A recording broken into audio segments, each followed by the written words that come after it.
Boa noite. Boa noite a todos, aos nossos irmãos aí no YouTube.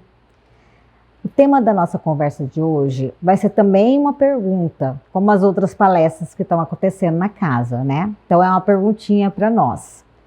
Por que eu não consigo mudar? Mas antes, vamos fazer a leitura do livro O Bem que você planta, você colhe. Relaxe, entregue-se a Deus. Um homem rico vivia sempre cheio de ansiedade, muito embora tivesse ao seu dispor tudo aquilo que o mundo pode dar. Seu coração não era feliz, mas ele tinha um criado que sabia o que é confiar no Senhor. Certo dia, tendo encontrado seu patrão, morrendo de preocupação, disse: Patrão, não é verdade que Deus conduzia este mundo antes que o Senhor nascesse? Sim, foi a resposta do patrão. Não é verdade que Deus irá conduzir este mundo depois que o Senhor se retirar dele?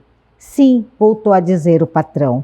Então, completou o criado, por que não deixa que Deus conduza o mundo enquanto o Senhor está nele?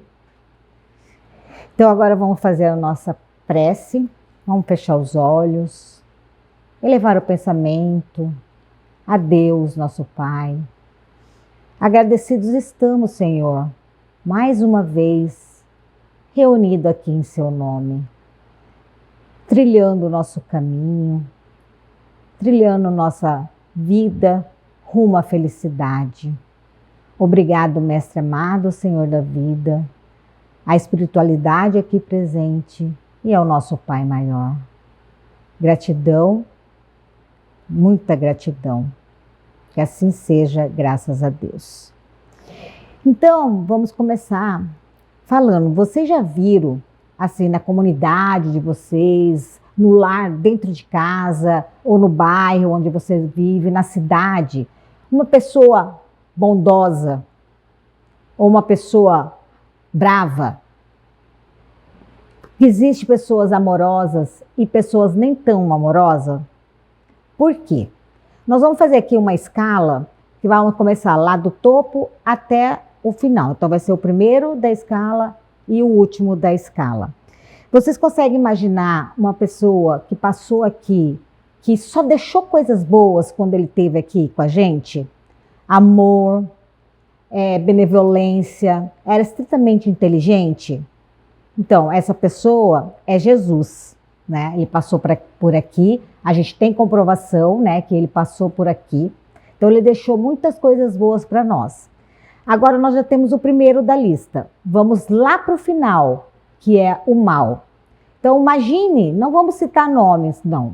Mas imagine uma pessoa ruim, que só tem maldade no seu coração. Aquela pessoa que faz mal para idoso, para criança, mata em nome de Deus. Mata e morre em nome de Deus. Existem pessoas assim, não existe? Então, nós vamos chamar essa pessoa de homem sem virtude. Então, ele lá no final da fila.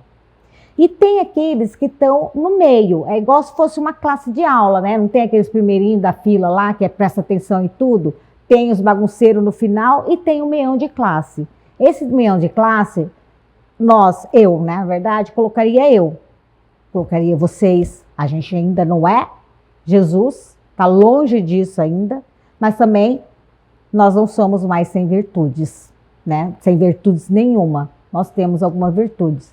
Porque eu, tirando por mim, eu não consigo fazer mal a um animal, a uma criança, a um idoso, como esse homem sem virtude que a gente imaginou faria. Então, nós estamos ali no meio. Então, entre o meio e Jesus, nós conseguimos colocar algumas pessoas que passaram aqui, né, que não são ainda igual Jesus, mas são ano-luz à nossa frente. Eu colocaria Madre Teresa, Gandhi, Chico Xavier, Irmã Dulce e Martin Luther King. Esse foi alguns que eu trouxe, mas claro que tem outros, né, que veio à cabeça de vocês, que também poderia entrar nessa escala entre nós e Jesus, né? Então, por que tem gente mais e tem gente menos? Da onde vêm essas pessoas que são melhores? Né? Na pergunta do Livro dos Espíritos, na questão, só um pouquinho, 921, Kardec pergunta para os espíritos: concebe-se que o homem será feliz sobre a Terra quando a humanidade estiver transformada? Então, aqui nessa escala aqui, alguns já estão transformados e outros não. Mas para a gente ser feliz, então a gente, na verdade, a humanidade toda tem que ser transformada para o bem. Para quê? Quiser virar anjo, né? Como diz a música. Aí sim nós vamos ser felizes. Aí vem a pergunta: mas até lá, cada um pode se garantir a felicidade relativa? E olha que os espíritos responderam para Kardec. O mais frequentemente, o homem é o obreiro da sua própria infelicidade. Então, a nossa infelicidade é causada por nós mesmos, pelas nossas atitudes erradas, pelos nossos pensamentos errados. Então, nós somos responsáveis por tudo que acontece com a gente. Aí, praticando a lei de Deus, aonde que está a lei de Deus? Escrita na nossa consciência. Então, praticando a lei de Deus, ele se poupa dos males e chega a uma felicidade tão grande quanto a comporta a sua existência grosseira. Então, somente se transformando, né, seguindo a lei de Deus, que nós podemos alcançar a nossa felicidade. E aí, o que nós... porque muitas vezes a gente faz algo de bom, esperando alguma coisa em troca, né? Sempre a gente é assim: não, vou fazer isso porque eu vou receber isso aqui. E Jesus disse: não espere nada da terra, espere coisas boas do céu, né? Por que ele disse isso pra gente? Como eu falei, a gente sempre espera alguma coisa, retribuição pelos nossos atos. Então ele falou: espere alguma coisa do céu, porque o céu é o nosso limite, né? É o nosso verdadeiro lar. O dia que a gente não precisar mais reencarnar, nós somos em felicidade plena. Então, o que esperar? O que todos querem: branco, preto, pobre, rico, homem, mulher. O que nós queremos? A felicidade, né? O que nós buscamos? A felicidade. E na pergunta 922, Kardec pergunta: a felicidade terrestre é relativa à posição de cada um? O que é essa posição de cada um? É aquela escala que a gente formou lá no início. Então, é a posição que vai nortear a nossa felicidade. O que basta a felicidade de um faz a infelicidade do outro. Então, quer dizer, o que para mim me traz felicidade, para outro não é felicidade, né? O que me faz feliz, para outro pode ser que não faça feliz. Então, é igual, assim, uma pessoa tem muito dinheiro, para ela, aquela lá, posição, riqueza, é a felicidade dele, mas para outra pessoa humilde, pode ser muito mais feliz do que aquela pessoa que tem posses, né? Então, é o jeito que a pessoa enxerga a felicidade, né? Entretanto, há uma medida de felicidade comum a todos os homens? Kardec pergunta. Para a vida material, a posse do necessário. E para a vida moral, a consciência tranquila e a fé no futuro. Então, para a gente, na vida moral, é a gente ter posse somente daquilo que nos faz necessário. Não precisamos ter o exagero, porque o exagero traz a infelicidade. Quanto mais tem, mais quer, né? E para consciência tranquila e a fé no futuro é a vida moral, é nos transformar, né, moralmente.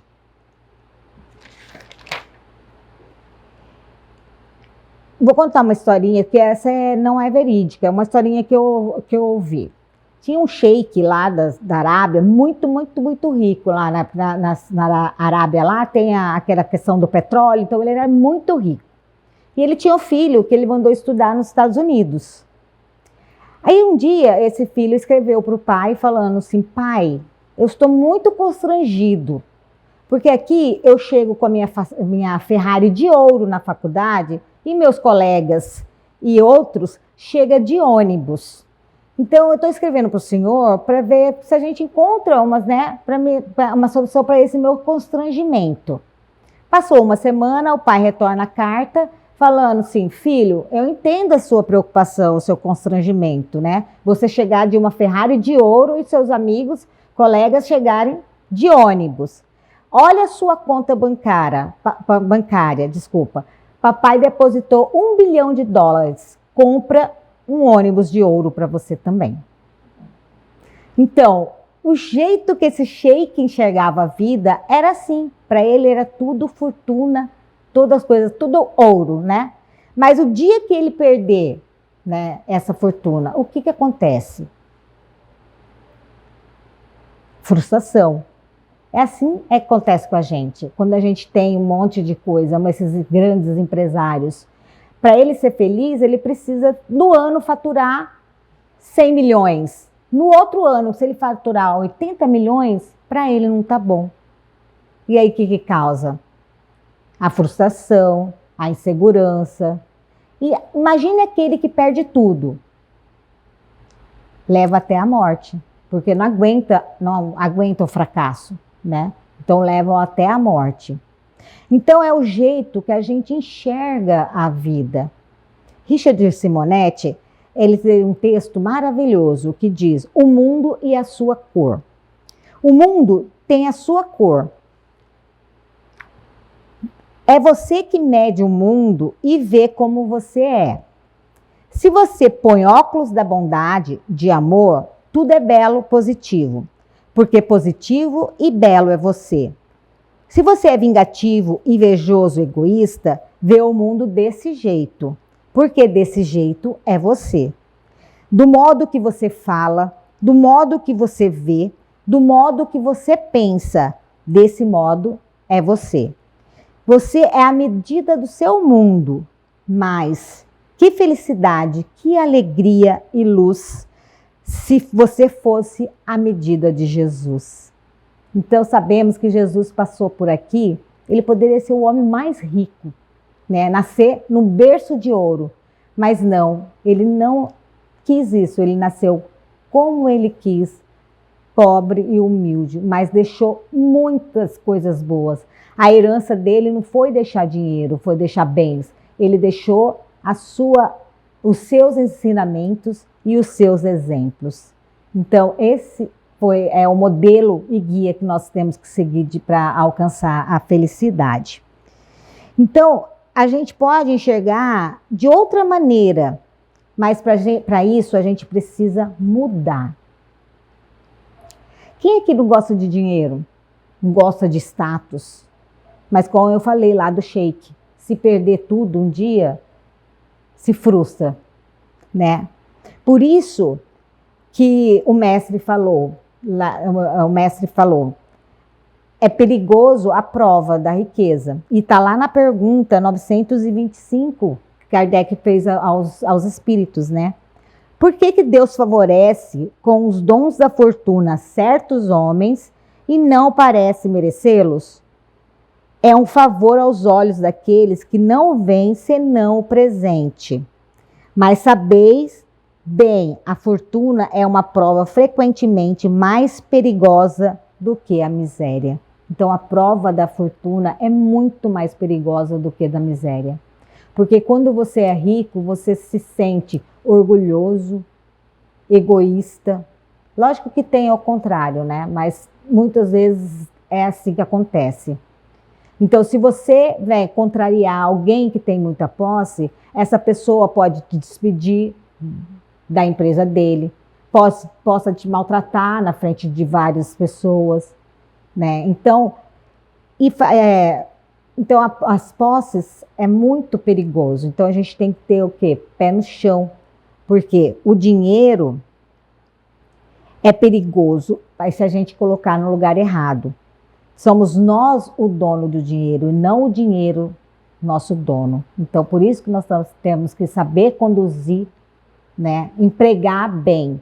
Se Deus deu fortuna para uns, foi por um propósito, para ajudar aqueles que menos têm. Então, nós, como eu falei, nós precisamos mudar. É possível? Tem como mudar? É possível renovar-se? Então, como eu gosto de histórias que eu já falei, eu vou trazer 3 personalidades aqui conhecidas, né? 2 é muito conhecido no nosso meio, e eu vou contar a historinha deles. O primeiro é Albert Einstein. Todo mundo conhece Albert Einstein, né? Um cientista, um grande cientista da sua época.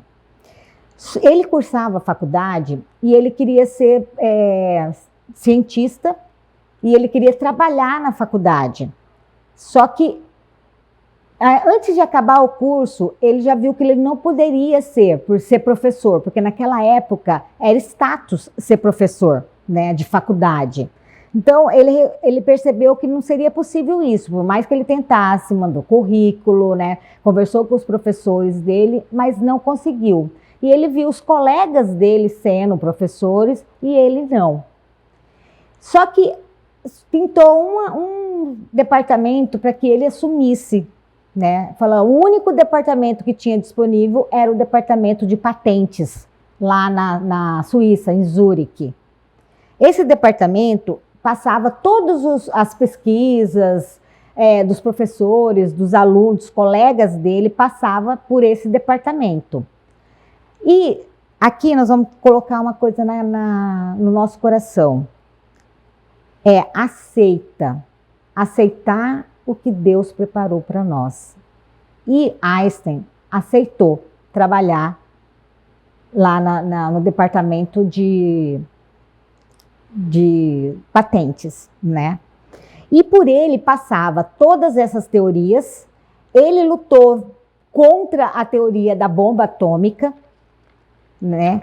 Ele lutou fortemente, e isso ele foi se inteirando, né, de tudo que passava pelos outros cientistas, ele ia estudando tudo, ele lia tudo.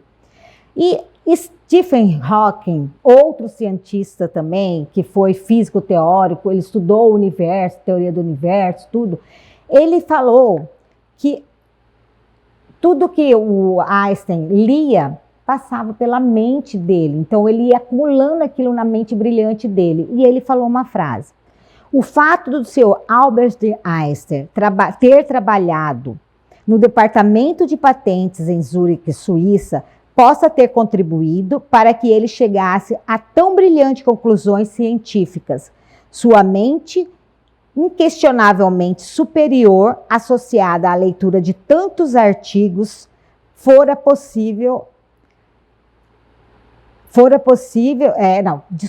responsável pelas maiores conclusões científicas da história. Então, ele inventou o IMC ao quadrado, a teoria da relatividade e outros, né? Então, tão grandioso foi esse homem de ter aceitado aquilo que estava preparado para ele. Imagina se ele ficasse só dentro de um laboratório, professor da faculdade, só ficasse dentro de um laboratório estudando sempre a mesma coisa. Ele teria essas fórmulas, essas coisas todas que ele deixou para a gente, teria deixado? Não. Então, ele deixou uma frase também, que eu vou citar depois que eu citar os 3 aqui. O segundo, que eu falei que era muito conhecido por nós espíritas, é Allan Kardec. Hippolyte Léon Denisard Rivail. Nascido lá em 1804 e desencarnou em 1869. Ele era educador, né? Tradutor, professor e católico. Mas, num determinado momento, ele se deparou com as mesas girantes, sabe aquelas mesas que batiam pé? Ele deparou com isso na sua vida. E que era, naquela época, uma festa, né? Faziam recepções grandiosas para fazer de espetáculos as mesas que respondiam perguntas. Aí o doutor Hippolyte, ele já tinha escrito mais de 20 livros como professor. E o primeiro livro dele ele escreveu com 20 anos de idade. E por 5 décadas os livros dele foram usados na educação, lá na Europa, né?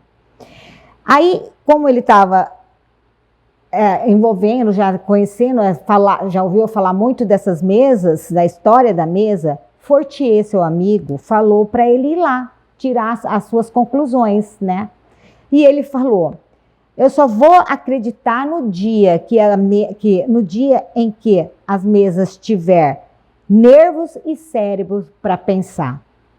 Mas Fortier insistiu, vai, eu já vi a mesa respondendo perguntas lógicas, feitas ali na hora. Aí Kardec, tá bom, se eu puder fazer as minhas perguntas, então eu vou. E aí ele escreveu umas 10 perguntas em casa, ele estava sozinho, escreveu 10 perguntas em casa, guardou as perguntas no bolso e foi para a casa da senhora Plémaison, que acontecia, né, o espetáculo. Chegando lá, ele pergunta para o anfitriã, alguém vai mexer nessa mesa depois de mim? Aí ela falou assim, não, senhor. Eu posso ficar perto? Ela falou, sim, senhor. Eu vou conseguir enxergar?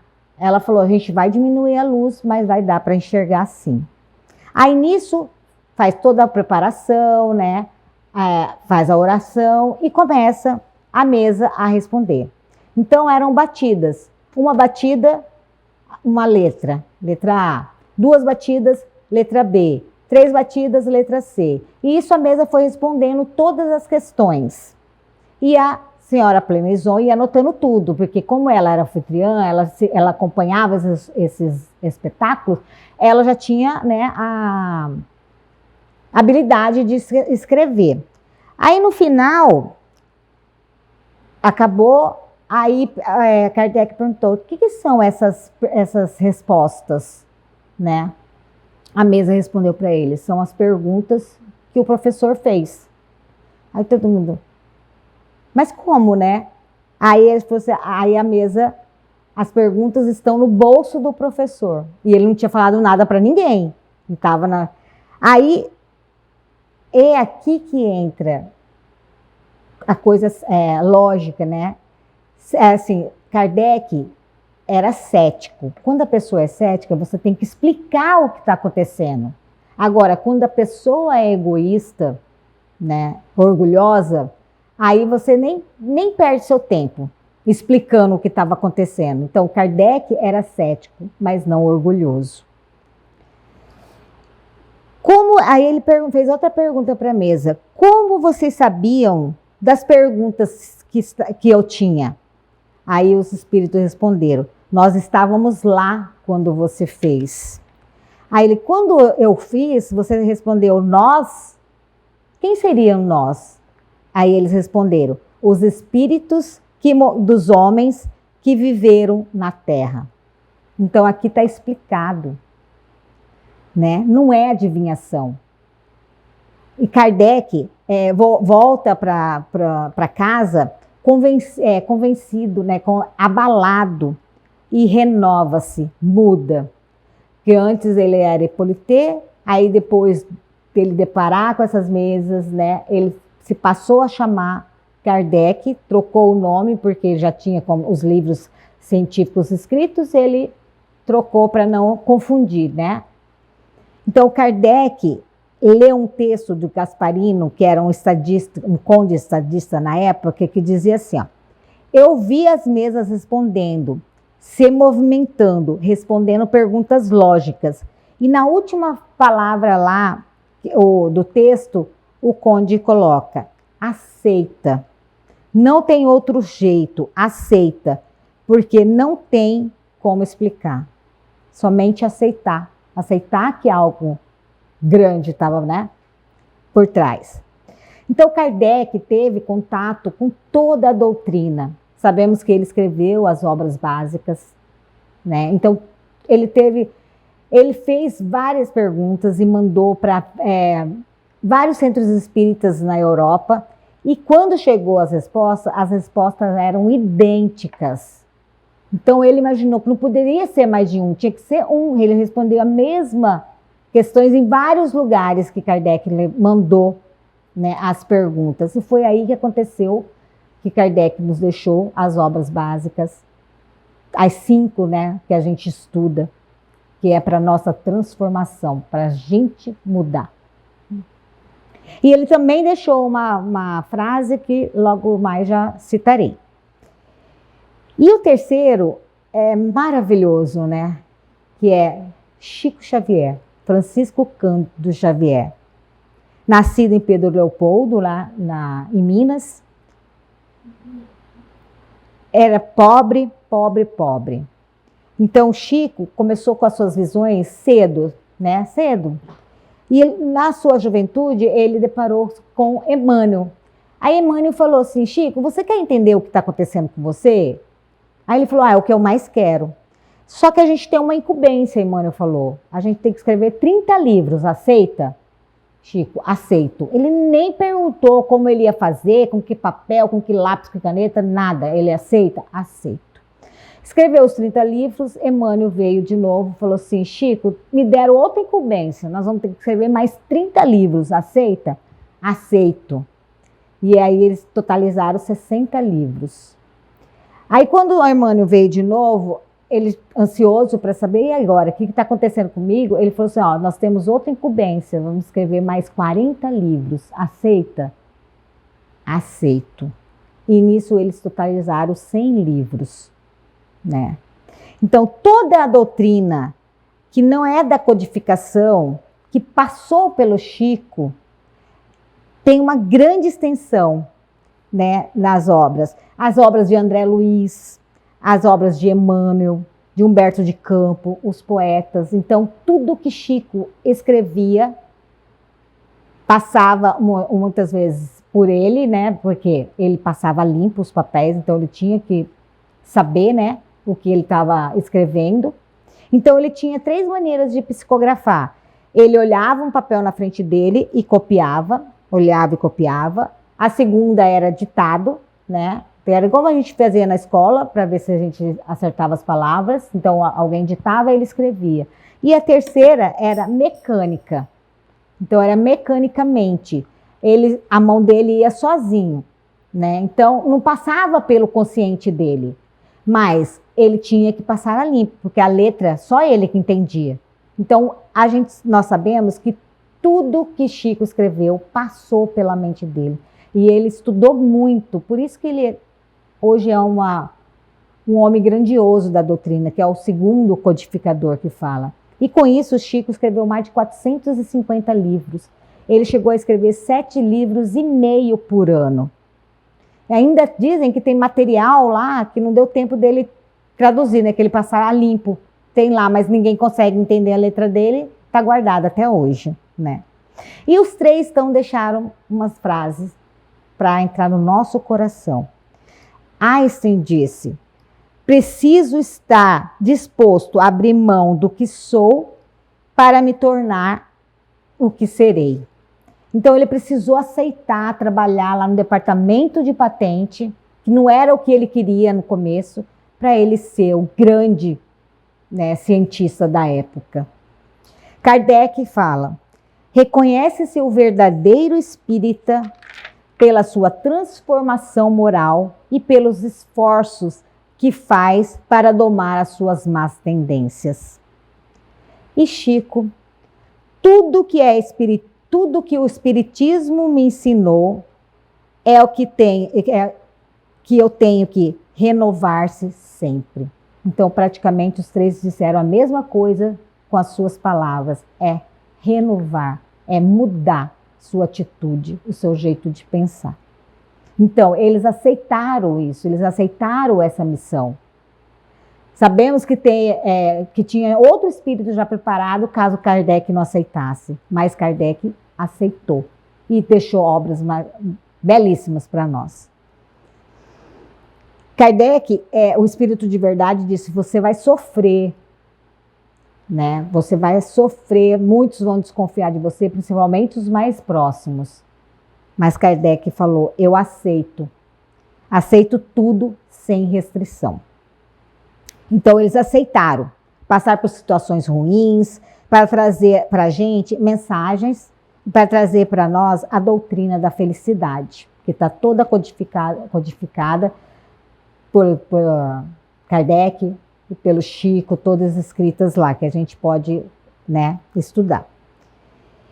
Aí quando o Kardec fala de esforço, tem na pergunta 909, que diz, como definir o... Não, desculpa. O homem poderia sempre vencer suas más tendências pelos seus esforços? E os espíritos respondem, sim, e algumas vezes por fracos esforços. É a vontade que lhe falta.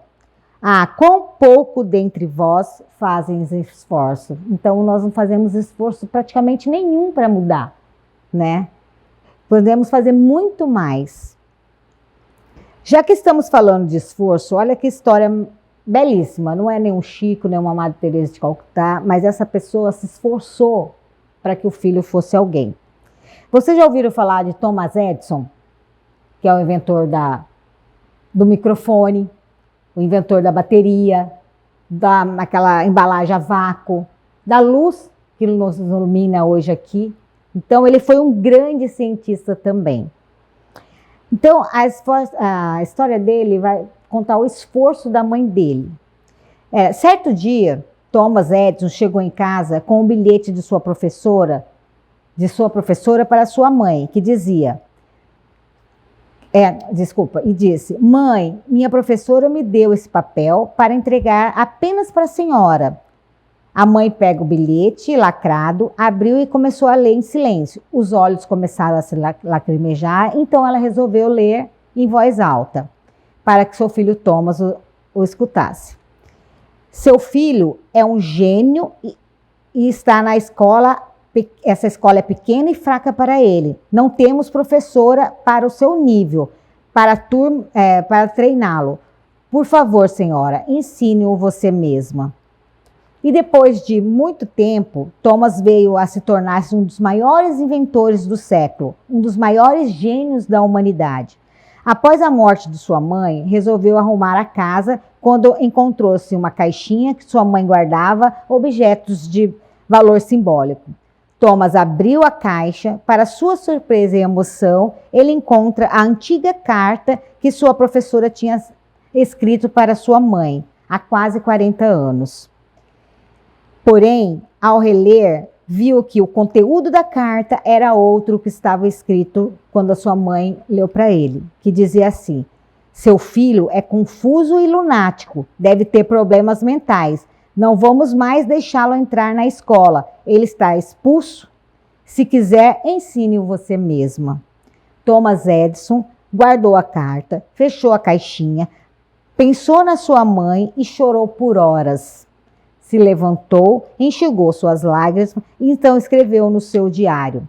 Thomas Edison era uma criança confusa e lunática e com problemas mentais, mas graças à sua mãe, uma mulher heroína e dedicada, e seu esforço tornou-se o maior gênio do século. Obrigada, mãe. Que esforço, né, dessa mulher.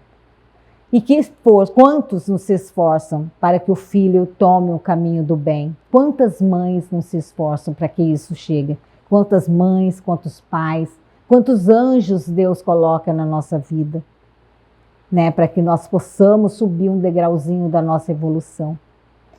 Neste sábado, eu escutei uma história, são de dois, não vou citar nome aqui, mas é uma história que na hora que eu estava montando minha palestra, veio na minha mente, falei, eu vou contar isso aqui, um exemplo bom, também do esforço de uma mulher.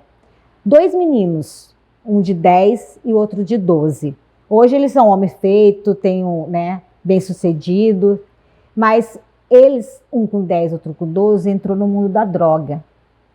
Um foi até os 15 anos, outro até os 17. Só que a mãe deles nunca desistiu deles. Ela orava noite e dia, ela orava o terço. Não desistiu deles momento nenhum. Hoje eles são bem-sucedidos, né, por esforço desta mãe, deste anjo que Deus colocou. Então nós temos que agradecer sempre os anjos que aparecem na nossa vida, os anjos que são nossos pais, que aceitaram nos colocar aqui para a gente evoluir, né? Porque eles confiam em nós. Mas se esses anjos falecem, né? Desencarna, Deus, nós sabemos que Deus, nosso Pai, que confia em nós plenamente, não desampara nunca. Se um se vai, ele coloca outro no lugar.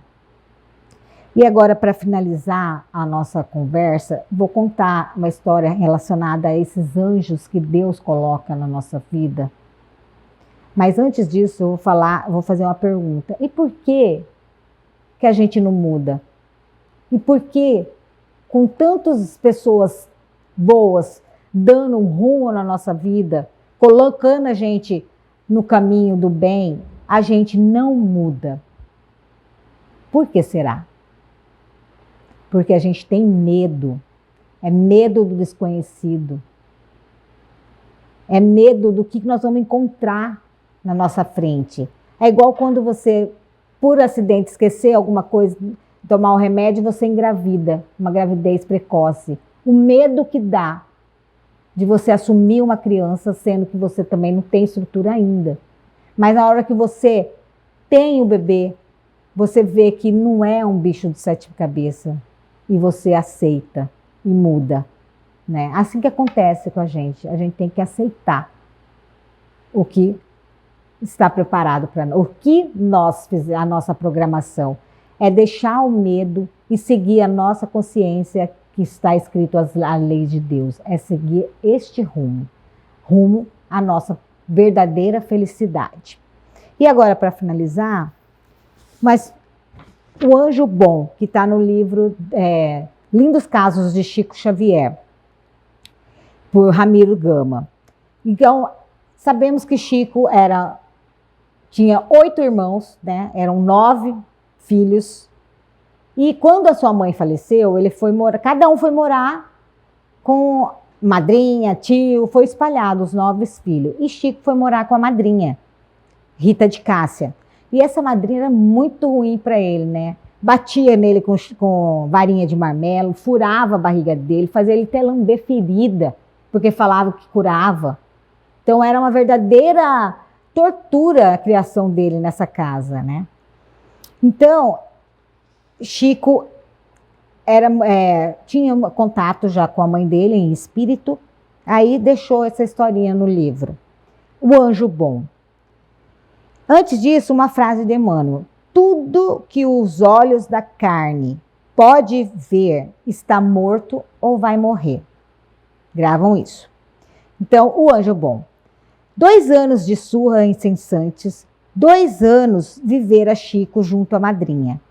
Numa tarde muito fria, quando entrou em colóquio, em conversa com a sua mãe, Dona Maria João de Deus, Chico implorou: Mãe, se a senhora vem nos ver, por que não nos retira daqui?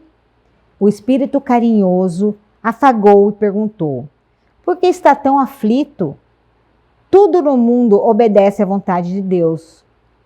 Mas a senhora sabe que nos faz muita falta. A mãezinha consolou e explicou: não perca a paciência. Pedi a Jesus para enviar um anjo bom que tome conta de vocês.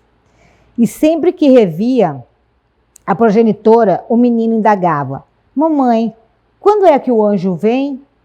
Espere, meu filho, era a resposta de sempre.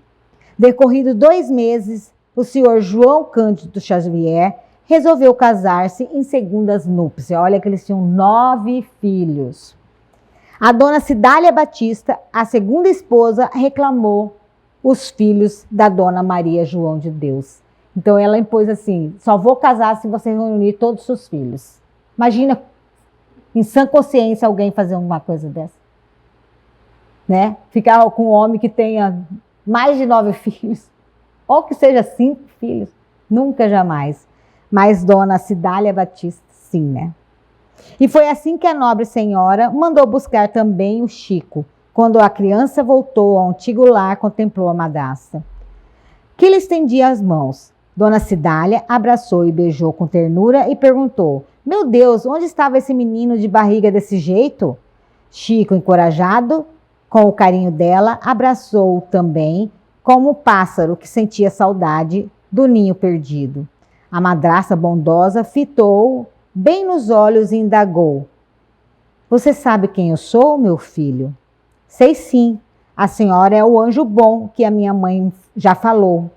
E desde então, entre os dois, brilhou o amor puro com que Chico seguiu a segunda mãe até a sua morte. Então, como nada foge, né, do controle de Deus, então, como eu falei, desses anjos bons, quantos não aparecem na nossa vida? Aqui mesmo, essa casa abençoada, quando a gente entra, quando entrei a primeira vez, uma pessoinha maravilhosa, um anjo bom da casa perguntou: aceita? Aceito. E hoje estou aqui mais de 20 anos até hoje, aceitando, né, me transformando. E quantos não chega aqui, ela coloca: aqui é assim, assim, assim, aceita? Aceito. Acredito que todos os trabalhadores dessa casa estão aqui hoje porque aceitaram essa missão. A mudança, aceitaram se transformar. Então, é deixar o medo e firme no caminho do bem. Rumo à nossa reforma íntima, principalmente a nossa mudança.